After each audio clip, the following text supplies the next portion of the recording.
Every morning as the sun rises, you are given a sacred invitation, a new beginning, a divine reset. But too often we wake up shackled by the same habits, the same illusions, unaware that our actions in these first moments can either draw us closer to God or push us further away.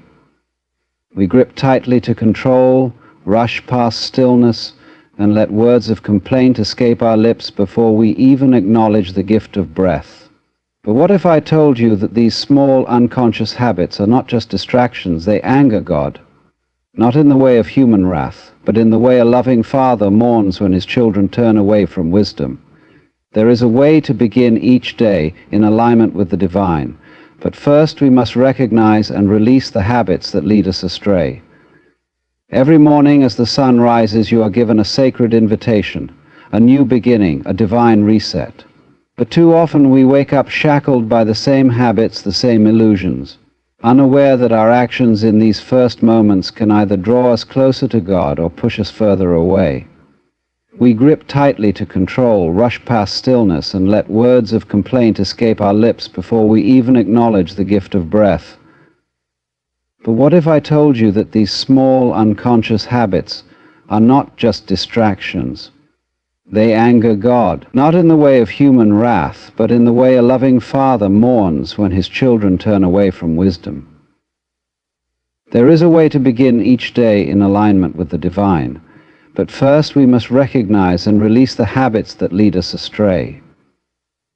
One of the greatest illusions we wake up with is the illusion of control. We rise with minds already racing, calendars filled with obligations and expectations about how the day must unfold.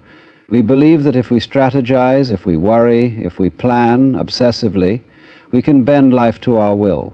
But this is the great deception. Jesus himself said, "Do not worry about tomorrow, for tomorrow will worry about itself."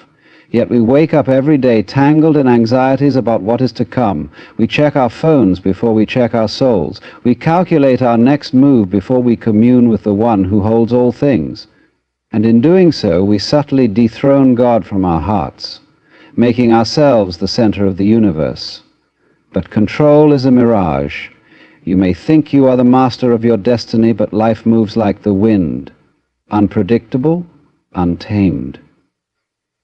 When we cling too tightly to our own plans, we resist the natural flow of divine wisdom. We become rigid, fearful, desperate to force outcomes instead of trusting that God's hand is already upon us. And this striving, this endless grasping is what angers God, not because he is petty, but because he sees how it burdens us. He sees how we trap ourselves in cycles of anxiety and frustration, refusing the peace he freely offers. When we do not surrender, we become like a clenched fist, unable to receive the blessings that were meant for open hands. If we truly trust God, our mornings would look different. Instead of waking up with frantic energy, we would begin with surrender. Instead of mapping out every step of our day in fear, we would enter into silence and say, "Lord, guide me." But how many of us actually do this? How many of us start our mornings by listening instead of speaking, by receiving instead of striving? If you wish to honor God, let go of the illusion of control. The moment you open your eyes, resist the urge to seize the day with force. Instead, breathe. Give thanks. Let yourself be still, and in that stillness you will find something far greater than certainty. You will find the presence of the divine. Mornings are sacred, yet we treat them as nothing more than the start of another race. From the moment we wake up, we are moving, physically, mentally, emotionally, without ever pausing to acknowledge the presence of God. We rush into the world, checking our phones, making to-do lists, hurrying through breakfast, all without once stopping to be still. But what if the way we begin the day is just as important as anything we do throughout it? What if the first moments after waking were meant to be a meeting place between our soul and the divine?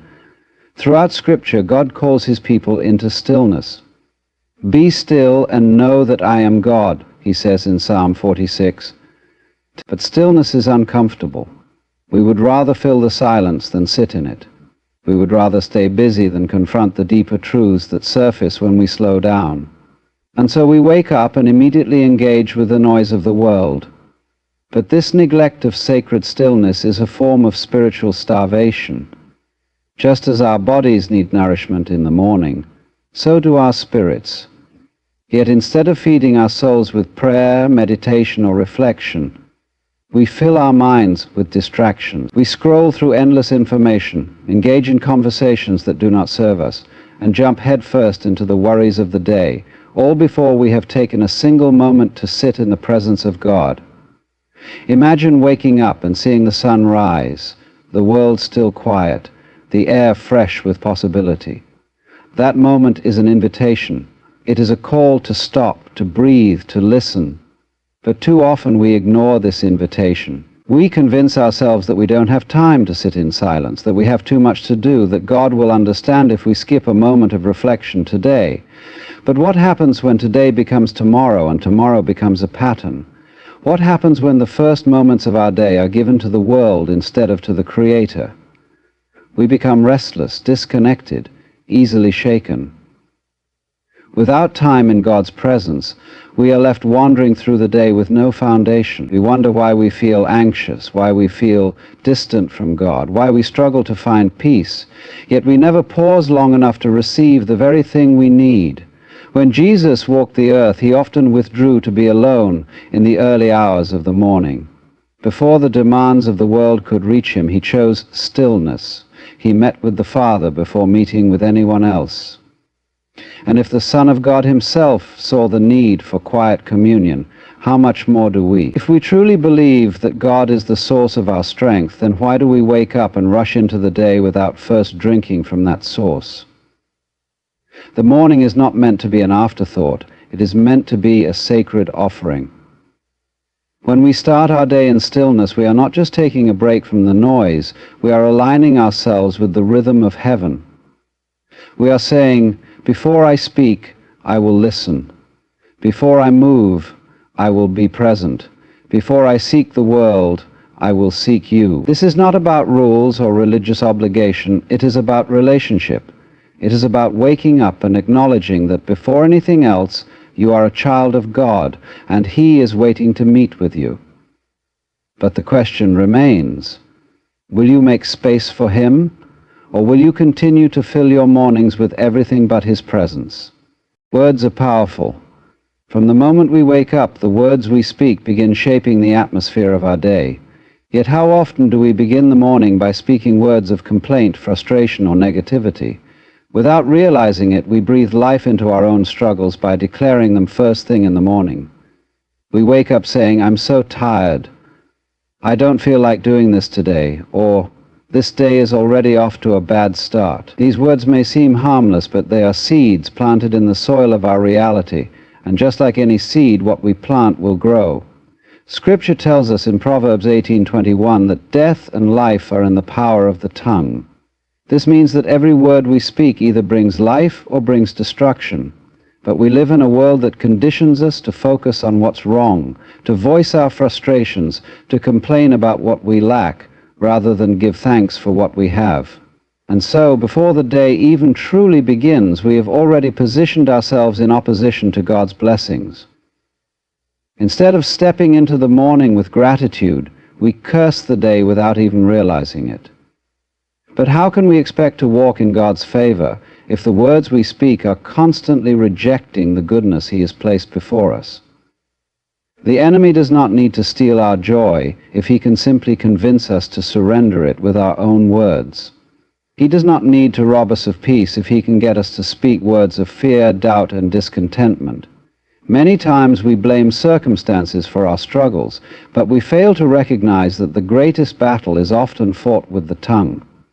When we complain, when we speak words of self-pity, when we curse our situation instead of looking for God's presence in it, we align ourselves with a spirit of defeat rather than a spirit of victory. And this is not what God desires for us.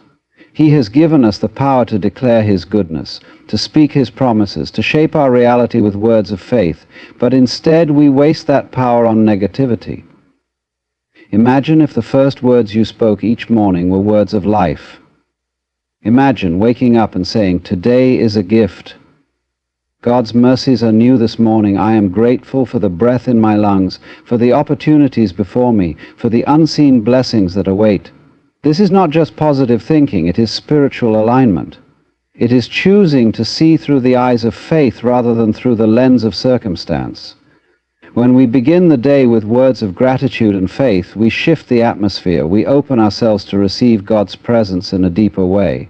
We invite peace, joy, and favor to walk with us throughout the day. But this requires discipline.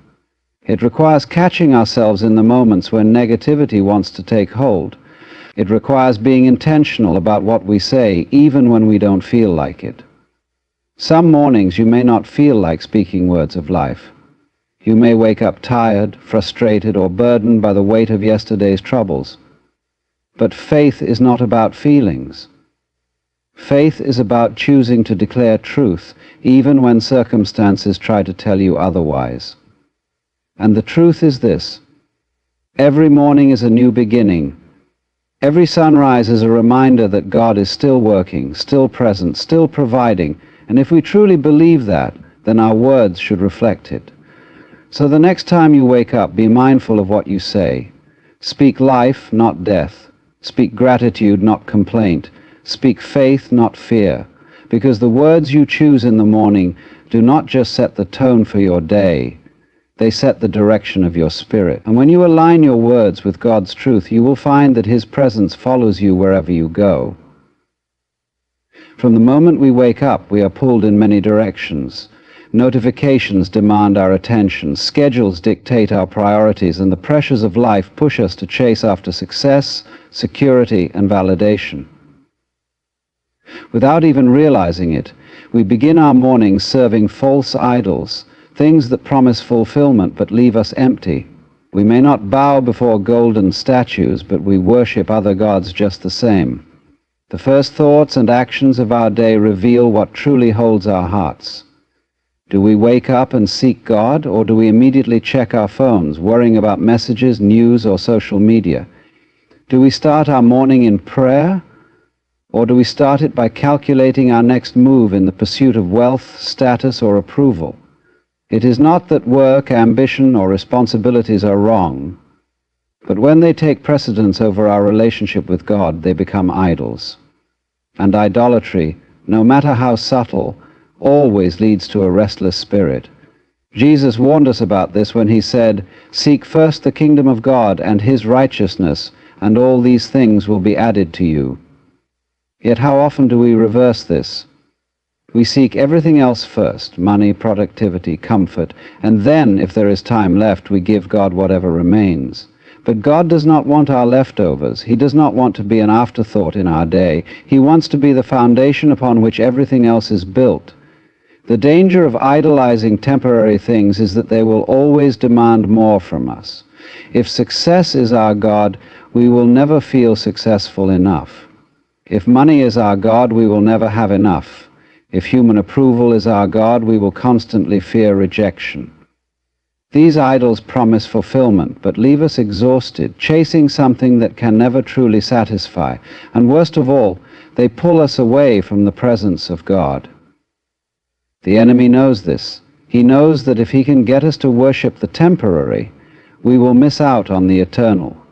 He knows that if he can keep us fixated on earthly treasures, we will forget the greater treasure that is found in Christ. This is why idolatry is so dangerous.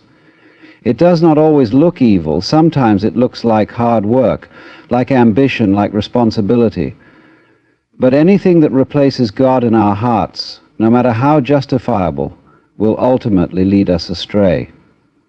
What if, instead of chasing the world first thing in the morning, we chased after God? What if, before reaching for our phones, we reached for Scripture? What if, before checking emails, we checked in with the one who gives us breath? What if, instead of measuring our worth by our productivity, we measured it by our connection to the Creator? This is what it means to seek first the kingdom.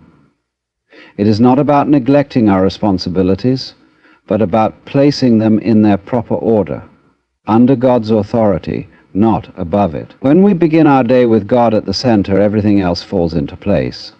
The pressures of the world lose their grip because we recognize that our worth is not in what we achieve, but in who we belong to. The need for validation fades because we know that we are already fully known and loved by our Creator.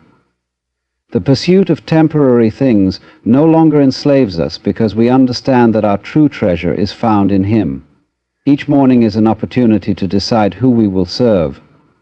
Will we serve the false gods of success, wealth, and approval? Or will we surrender to the one who created us, who sustains us, who alone can satisfy the longings of our soul? The choice is ours. But know this: whatever we worship in the morning will shape the course of our day, and whatever shapes our day will ultimately shape our life. Every morning is a gift, a fresh beginning, a sacred moment in time, where the past no longer exists and the future has not yet arrived. Yet so many of us wake up carrying the weight of yesterday or the worries of tomorrow. We rise with regret, replaying past mistakes, or we wake up with fear, anxiously preparing for the unknown. But in doing so, we miss the greatest treasure of all, the present moment, the only place where life truly happens, the only place where God meets us. God does not dwell in the past. He has forgiven it. He does not exist in the future. He holds it. He is here now in this moment, whispering to you, inviting you to wake up, not just physically, but spiritually, to see the beauty, the grace, the divine presence that is available to you right now. But so many of us do not hear that whisper. We are too distracted by thoughts of what was or what will be. We are too caught up in timelines and expectations, failing to recognize that life is not happening in the past or the future. It is happening now. When we dwell on the past, we allow shame, guilt, and regret to define us. We wake up and immediately remember our failures, our missed opportunities, the things we wish we could change. But God has already covered them with His mercy. He has already wiped the slate clean. Yet instead of receiving His grace, we insist on carrying burdens that were never ours to bear. This is why so many people feel exhausted before the day has even begun, because they wake up dragging yesterday into today. But when God says His mercies are new every morning, He is inviting us to step into that truth, to stop resurrecting what He has already redeemed, to let go of the past and embrace the freedom He offers right now. And then there is the other trap, the future. So many people wake up and immediately start worrying about what comes next. Will today go as planned? What if something goes wrong? What if I fail? What if I don't have enough? We become consumed by what-ifs, by scenarios that may never even happen. And in doing so, we miss the gift of this present moment. Jesus warned us about this when He said, "Do not worry about tomorrow, for tomorrow will worry about itself." But how many of us truly live by these words? How many of us wake up and trust that God already has our future in His hands? Worry does not add a single hour to our lives. Regret does not rewrite the past. And yet these are the things that dominate our mornings, stealing the peace that God freely offers. But imagine what would happen if we began our mornings differently. Imagine waking up and fully stepping into the present moment, not as a prisoner of the past or a hostage to the future, but as someone who is completely alive, completely aware of the miracle of now. Imagine waking up and saying, "God, I trust You. I release yesterday. I surrender tomorrow. Let me walk with You today." This is not just a mindset shift. It is a spiritual awakening. It is the realization that God is not waiting for you in some distant future, nor is He condemning you for what has already passed. He is here in this breath, in this heartbeat, in this moment. And when you learn to embrace that truth, when you learn to wake up and fully receive the present, you will find that peace is not something you have to chase. It is something you already have. It has been with you all along, waiting for you to notice. Imagine, if you will, that you are a wave upon the vast ocean. You rise, you fall, you crash upon the shore, and you retreat. And in your rising and falling, you may forget that you are not merely the wave, you are the entire ocean. You are not separate from the divine, you are the divine, dancing in the form of a wave.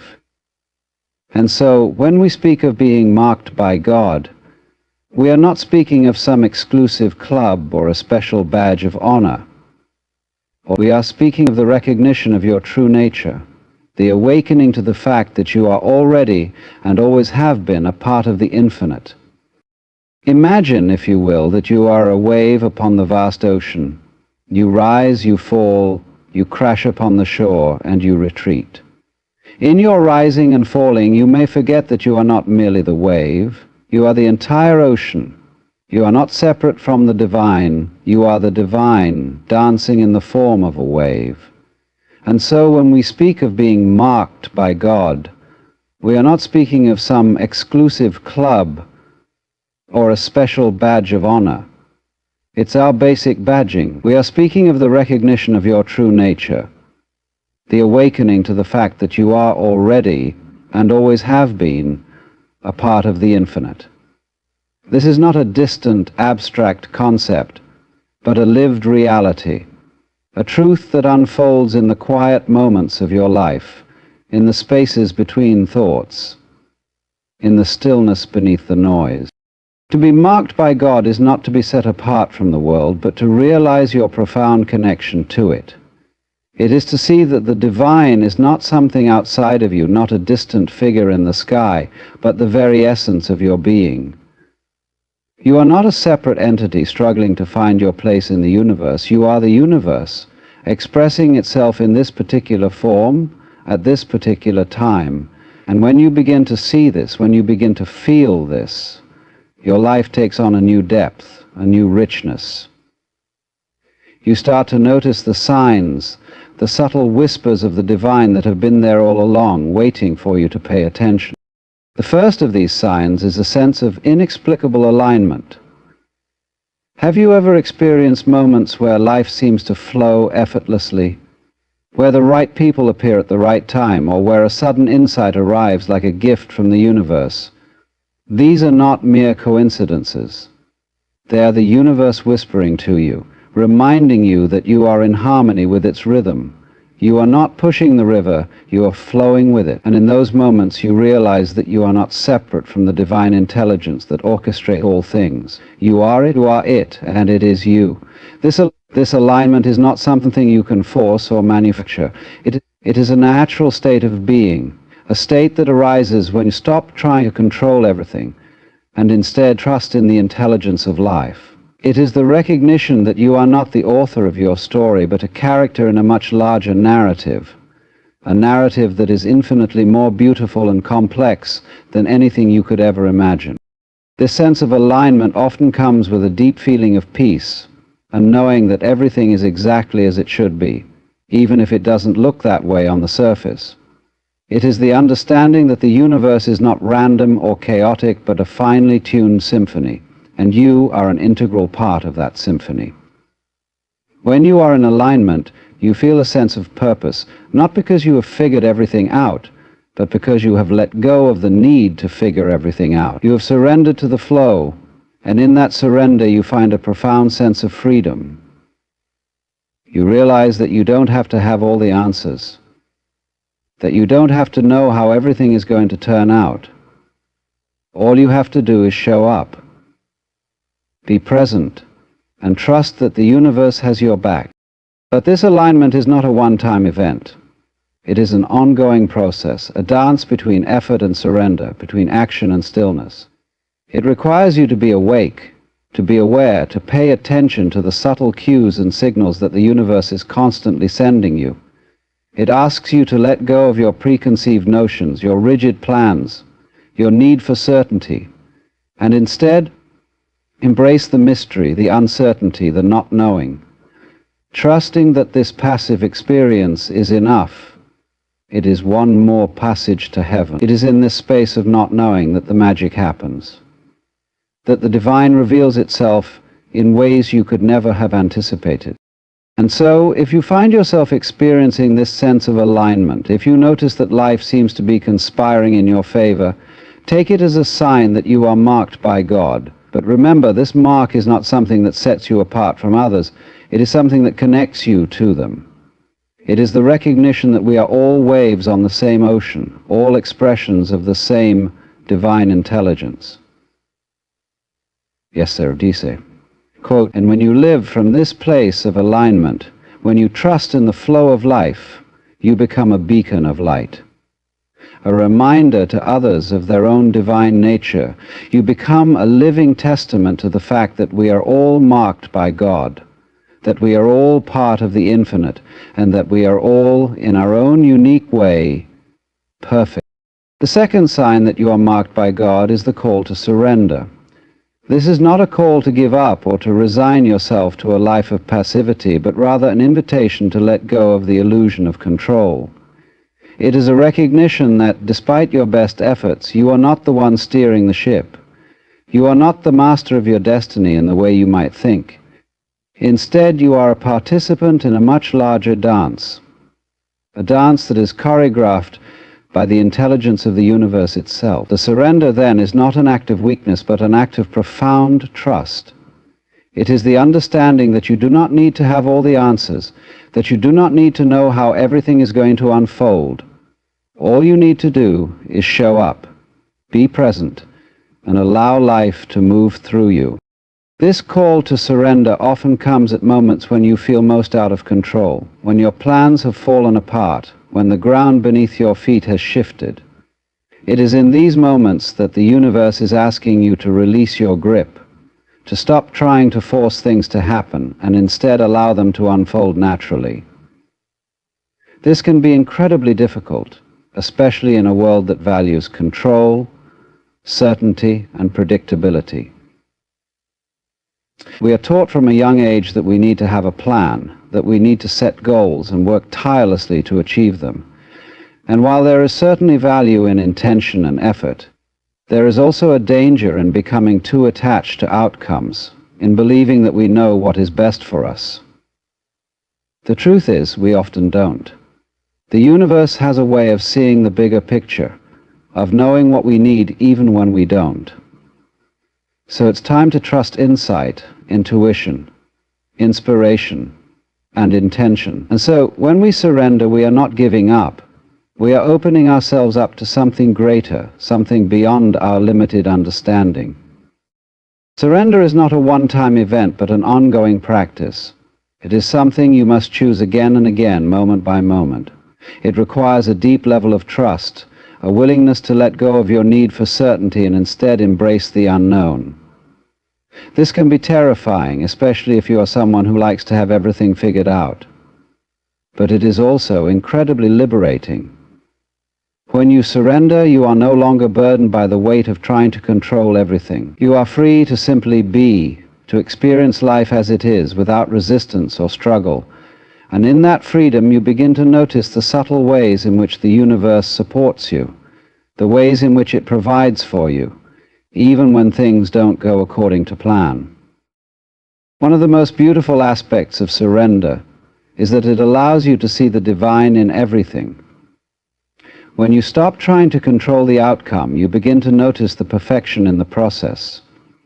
You start to see that even the challenges, the setbacks, the so-called failures, are all part of the divine plan. They are not obstacles to be overcome, but opportunities for growth, for transformation, for deepening your connection to the divine. When you surrender, you begin to understand that there is no such thing as a mistake, that everything is happening exactly as it should. This doesn't mean that life will always be easy, or that you will never experience pain or hardship. It simply means that you can trust in the intelligence of the universe, even when things don't make sense.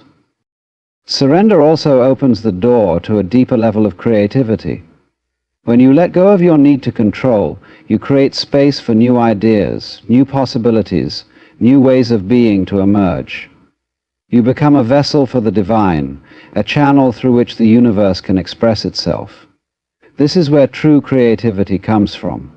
Not from your ego, not from your need to prove yourself or achieve something, but from a place of openness, of receptivity, of trust. Though, when you surrender, you allow the universe to work through you, to create through you. And in doing so, you become a co-creator with the divine, a partner in the ongoing dance of creation. Ultimately, the call to surrender is a call to remember who you are. It is a reminder that you are not separate from the divine, that you are not a small, isolated self struggling to make your way in the world. You are the divine, expressing itself in this particular form at this particular time. And when you surrender, you align yourself with this truth. You let go of the illusion of separation and step into the reality of your oneness with all that is. No attempt to reach a bottom that is familiar to you can ever force you away. Surrender to the common good, the collective will of all. This is not something you need to achieve or attain. It is something you need to remember. And the more you surrender, the more you allow yourself to be guided by the intelligence of the universe, the more you will come to know this truth in the depths of your being. So, if you find yourself being called to surrender, if you feel the universe asking you to let go of your need for control, take it as a sign that you are marked by God. But remember, this mark is not something that sets you apart from others, it is something that connects you to them. It is the recognition that we are all part of the same divine intelligence, that we are all being guided by the same universal force. And when you surrender, when you trust in the flow of life, you become a living testament to this truth. You become a beacon of light, a reminder to others that they too can let go, that they too can trust in the intelligence of the universe. And in doing so, you help to create a world that is more aligned with the divine, a world that is more peaceful, more loving, more free. The third sign that you are marked by God is the beauty in the struggle. This may seem counterintuitive, especially in a world that often equates success with ease and comfort. We are taught to avoid pain, to seek pleasure, to strive for a life free from hardship. But the truth is, struggle is an integral part of the human experience. It is through struggle that we grow, that we learn, that we become more fully ourselves. And when you are marked by God, you begin to see the divine in the struggle. You begin to understand that the challenges you face are not obstacles to be overcome, but opportunities for transformation, for deepening your connection to the divine. This does not mean that struggle is easy or that it should be sought out for its own sake. Struggle can be painful, exhausting, and at times overwhelming. But when you are marked by God, you begin to see struggle in a new light. You begin to see it as a teacher, as a guide, as a way of bringing you closer to the truth of who you are. Struggle strips away the layers of illusion, the masks we wear, the stories we tell ourselves about who we are and what we are capable of. It forces us to confront our limitations, our fears, our insecurities. And in doing so, it reveals our strength, our resilience, our capacity for love. One of the most profound aspects of struggle is that it often brings us to our knees. It humbles us, breaks us open, and in that breaking we find a deeper connection to the divine. When everything is going well, it is easy to forget about God, to forget about the deeper meaning of life. But when we are struggling, when we are faced with challenges that seem insurmountable, we are forced to turn inward, to seek guidance, to ask for help, and to expectations from others that bend in the same direction. And in those moments of vulnerability, we often find that the divine is closer than we ever imagined. We find that God is not some distant figure in the sky, but a presence within us, a source of strength and comfort that we can draw upon in our darkest moments. Struggle also has a way of bringing us into the present moment. When we are faced with a challenge, we are forced to focus on what is right in front of us, to deal with the situation at hand. We cannot afford to get lost in regrets about the past or worries about the future. We must be fully present, fully engaged, fully alive. And in that presence, we often find a sense of peace, a sense of clarity that we might not have found otherwise. Struggle forces us to let go of our attachments, our expectations, our need for control. It asks us to be here now in this moment and to trust that whatever happens, we will be okay. Another beautiful aspect of struggle is that it often brings us closer to others. When we are struggling, we are more likely to reach out for help, to lean on others, to share our burdens, and in doing so we create deeper connections, more meaningful relationships.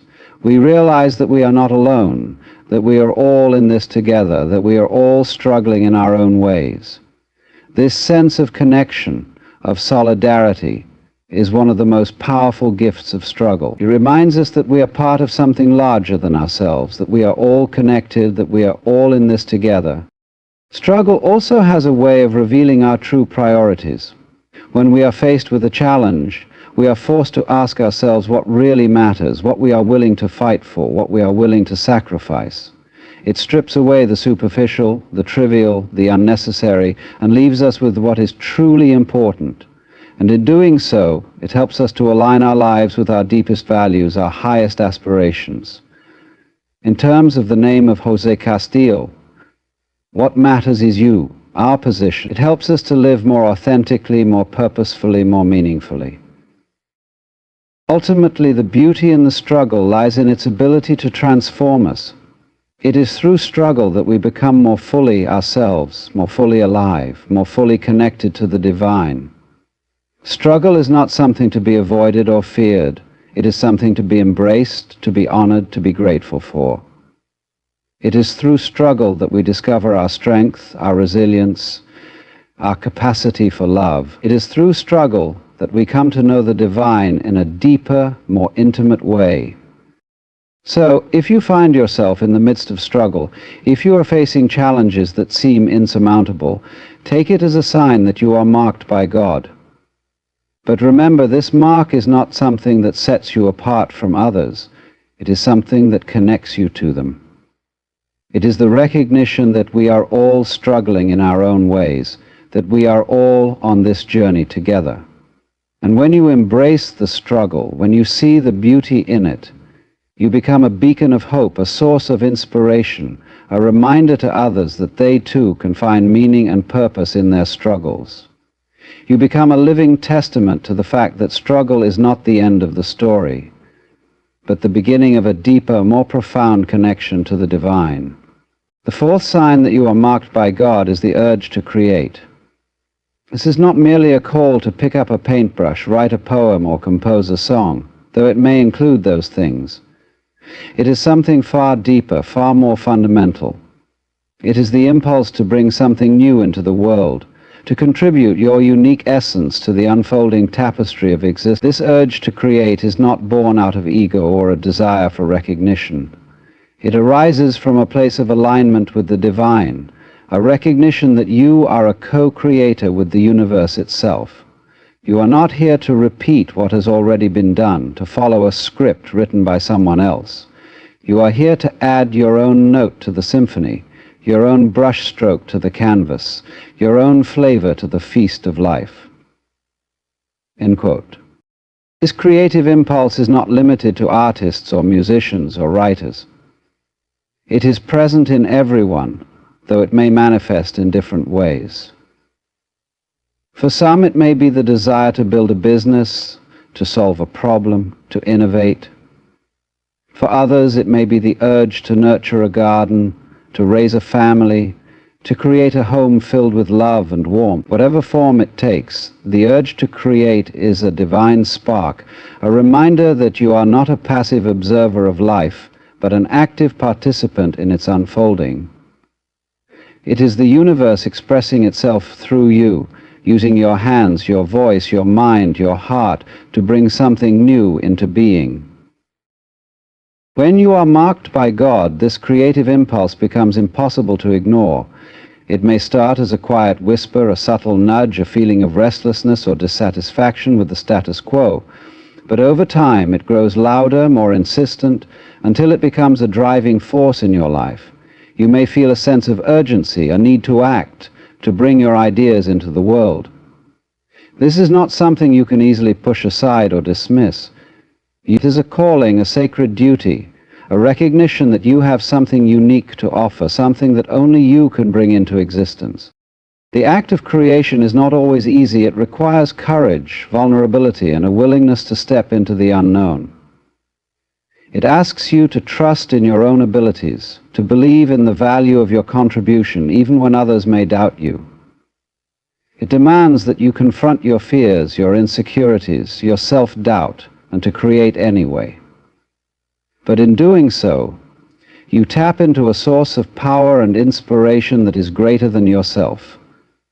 You become a channel for the divine, a vessel through which the universe can express itself in new and beautiful ways.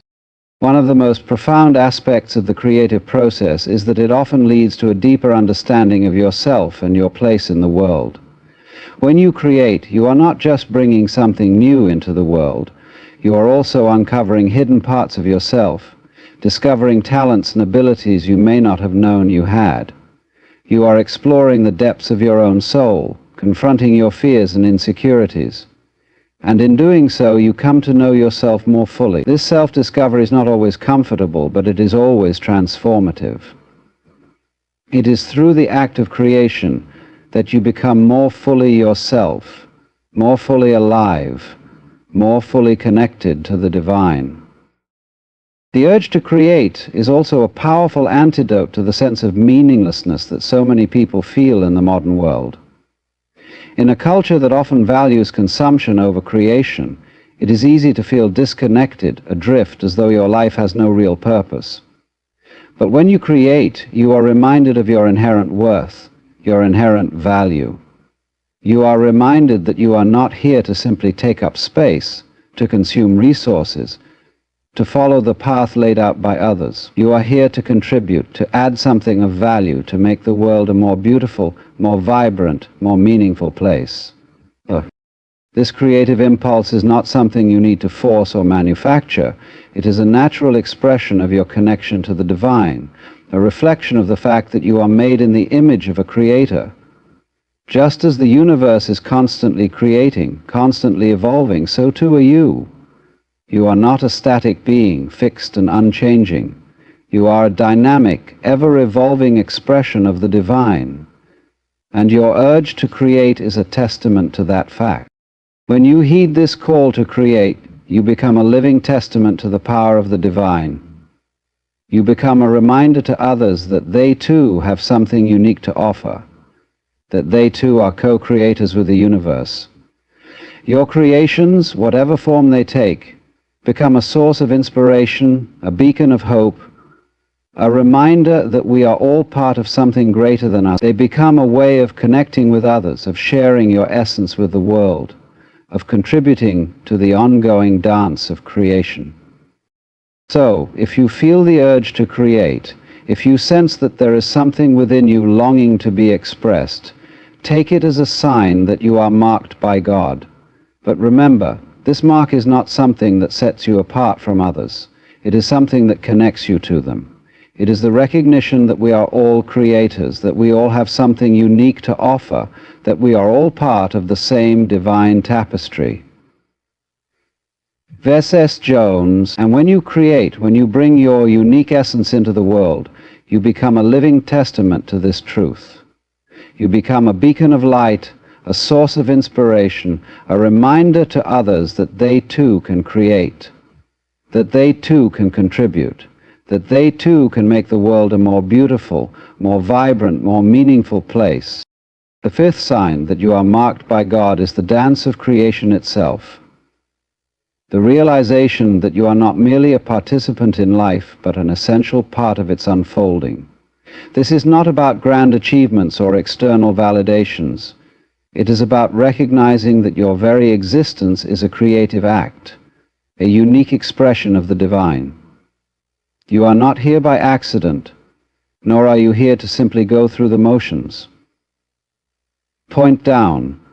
This is not your revolution. You are here to dance with the universe, to co-create with it, to add your own rhythm, your own melody, your own movement to the eternal symphony of existence. This dance is not something you need to learn or perfect. It is something you already know how to do, something that flows naturally from the core of your being when you let go of fear, doubt, and the need for control. To understand this, imagine life as a vast, endless dance floor. The music is always playing and the dance is always happening. Some people are aware of the music and they move with it effortlessly, joyfully, as if they are one with the rhythm. Others are unaware, stumbling through the steps, trying to force their way through the dance, or standing on the sidelines, afraid to join in. But the truth is, the music is within you. It is not something external that you need to find or follow. It is the pulse of your own heart, the breath in your lungs, the life force that animates your very being. When you are marked by God, you begin to hear this music more clearly. You begin to feel it in your bones, in your soul, and you cannot help but move with it. This dance is not about perfection or performance. It is not about getting the steps right or impressing anyone. It is about letting go and allowing yourself to be carried by the rhythm of life. It is about trusting that the universe knows the steps, even when you don't. It is about surrendering to the flow, to the mystery, to the beauty of the unknown. When you dance in this way, you are not separate from the music. You are the music. You are not separate from the dance. You are the dance. And in this realization, you find a profound sense of freedom, of joy, of connection to something greater than yourself. The dance of creation is also a reminder that life is not a linear path, but a spiral, a cycle, a continuous unfolding. There are moments of rising and falling, of expansion and contraction, of light and shadow. There are times when the music is slow and gentle, and times when it is fast and wild. There are moments of harmony and moments of chaos, but all of it is part of the dance. All of it is necessary. All of it is beautiful. When you are marked by God, you begin to see the perfection in this dance, even when it feels messy or uncertain. You begin to understand that every step, every stumble, every twist and turn is part of the greater pattern, part of the divine choreography. This dance is not something you do alone. It is a shared experience, a collective expression of the divine. When you dance, you are not just dancing for yourself. You are dancing with everyone and everything around you. You are dancing with the trees, the stars, the oceans, the mountains. You are dancing with the people in your life, with the strangers you pass on the street, with the entire cosmos, the universe, the sister, the family, with all being. And in this dance, you begin to feel a deep sense of connection, of unity, of oneness. You realize that you are not separate from anyone or anything. You are part of the same infinite dance, the same infinite creation. The dance of creation is also a call to presence, to mindfulness, to being fully alive in each moment. When you are dancing, you cannot be stuck in the past or worried about the future. You must be here, now, fully present, fully engaged. This is where the magic happens, where the divine reveals itself in all its glory. It is in the present moment that you feel the music, that you hear the whispers of the universe, that you experience the joy of being alive. Here, and when you are fully present, you become a channel for the divine, a vessel through which the universe can express itself in new and beautiful ways. This dance is not something you need to force or control. It is something you allow, something you surrender to. It is about letting go of the need to know how the dance will end, of the need to have everything figured out.